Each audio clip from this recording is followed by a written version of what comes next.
Hello everybody and welcome to Photovlog episode number 7. Today I made two big decisions. One of them is to continue the vlog in English because I also have a lot of friends which are not speaking Romanian, so we'll continue in English. And also today I want to talk about my favorite subjects when it comes to photography, and that's film photography.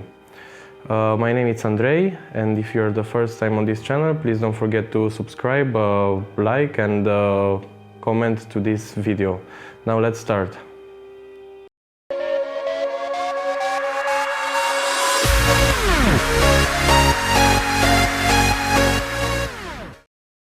Okay, so today we'll explain a bit about film photography and how to use a film camera on my film camera, which is a Nikon FM2/T. Which means that it's the titanium version of this camera. So anyway, if you ask me, the best thing when you start doing photography is to start with a film camera, because it's a lot easier and you will only have like the amount of settings that will help you to learn about photography and learn how to set the triangle of exposure, and then nothing else more, like all the features that the digital camera has, which you can get lost into. So that's why I suggest that everybody who is starting photography should also start using a film camera.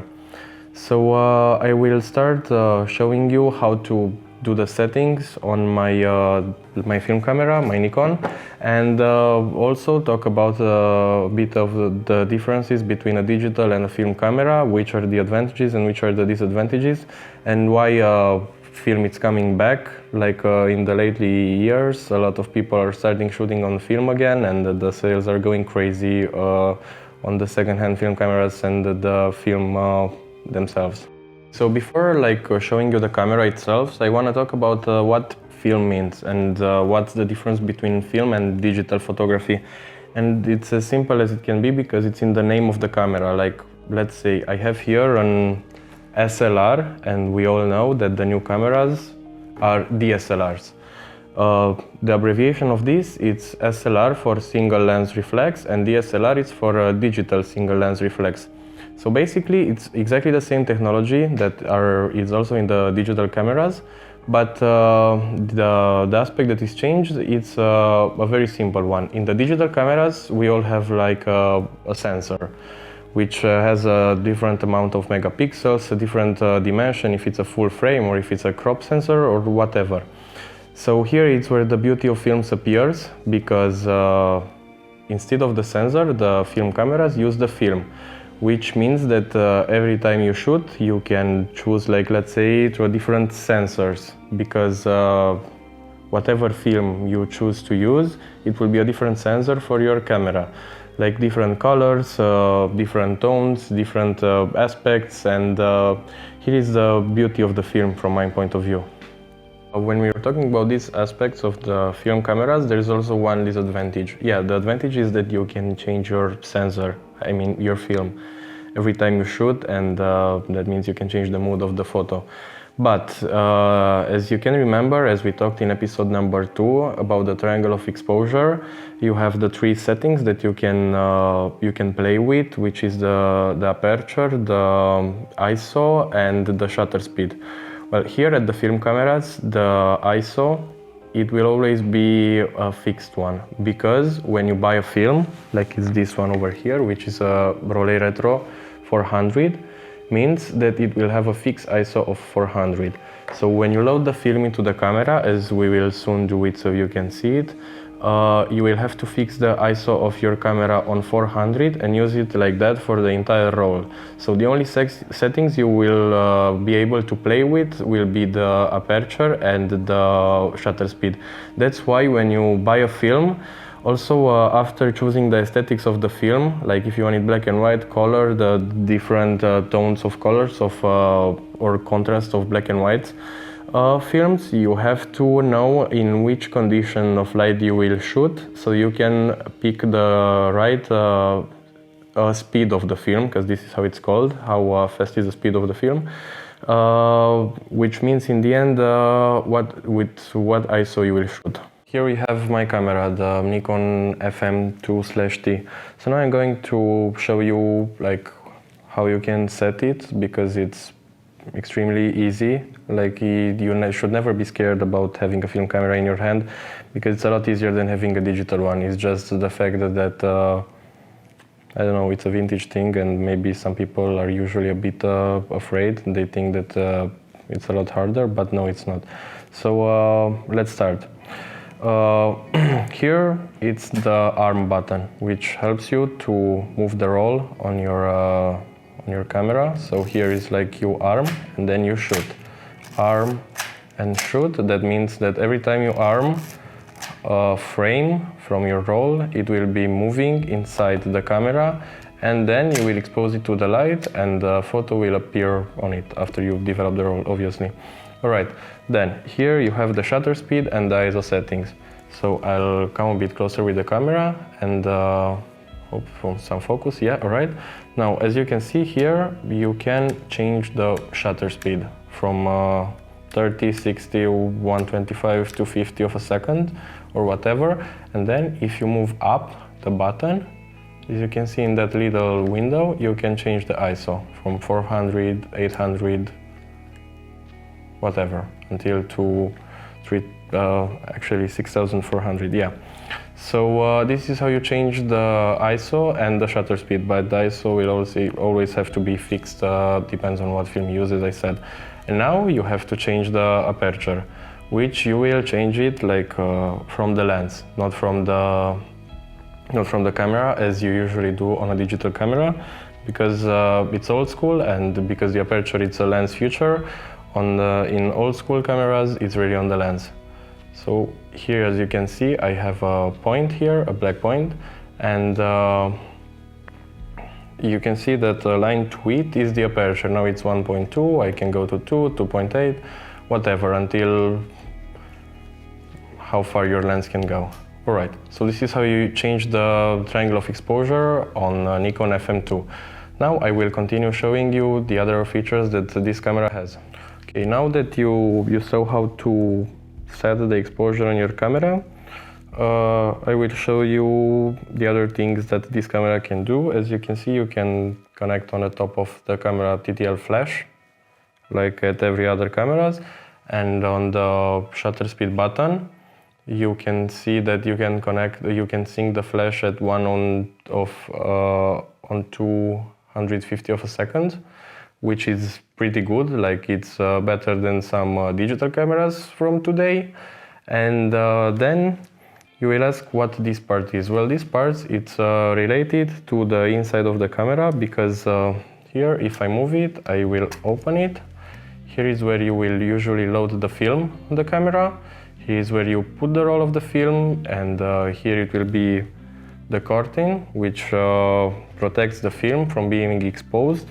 And when you will arm the camera and then shoot, you can see that that's how the film is getting exposed to the light, related to the settings you have done to your cameras. And here is where the film will be rolled with the exposed photos. Alright, so if you close this and this one, now let's move to the bottom of the camera, where we have some pins that connects the camera to a motor drive, if you want to use a motor drive, which will let you shoot a bit faster. Here is a place for a battery, but this camera it's fully mechanical, so the only thing that the battery will do on this camera is help you have the light meter, which is inside the viewfinder of the camera. I will move to that soon. Then here is the tripod screw, and then here is the button that you press when you want to roll the film back after you finish the photos. This is also for the motor drive connection, so not that many things. Also here is a self timer for the camera. I will show you how to use it. So you arm the camera, then use the timer, then you shoot, and now you can see that the self timer is working, and then the camera shoots. Alright. Okay, Now I will show you how to load the film on this camera. I will load this Rollei 400 that I've talked about earlier. First of all, I will set my ISO on 400 because I don't want to mess with the film. I don't want to screw it. Alright. Then I will open here the camera. Right, perfect. Then open the film.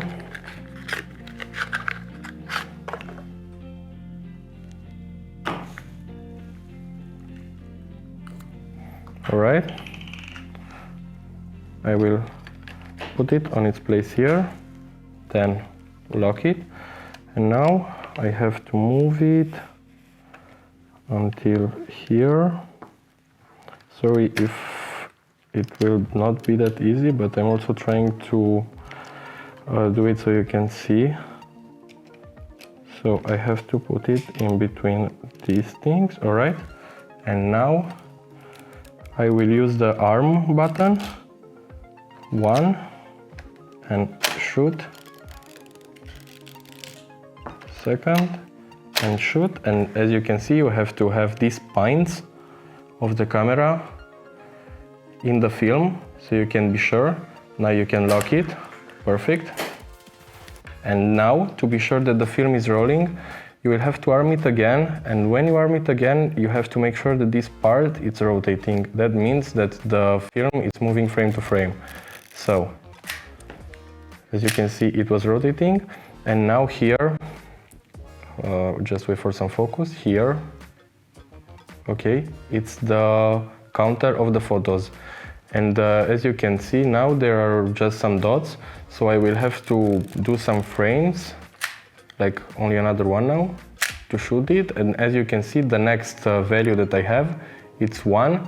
That means that next time when I will arm the film, I will have to expose my first photo from this film. Alright.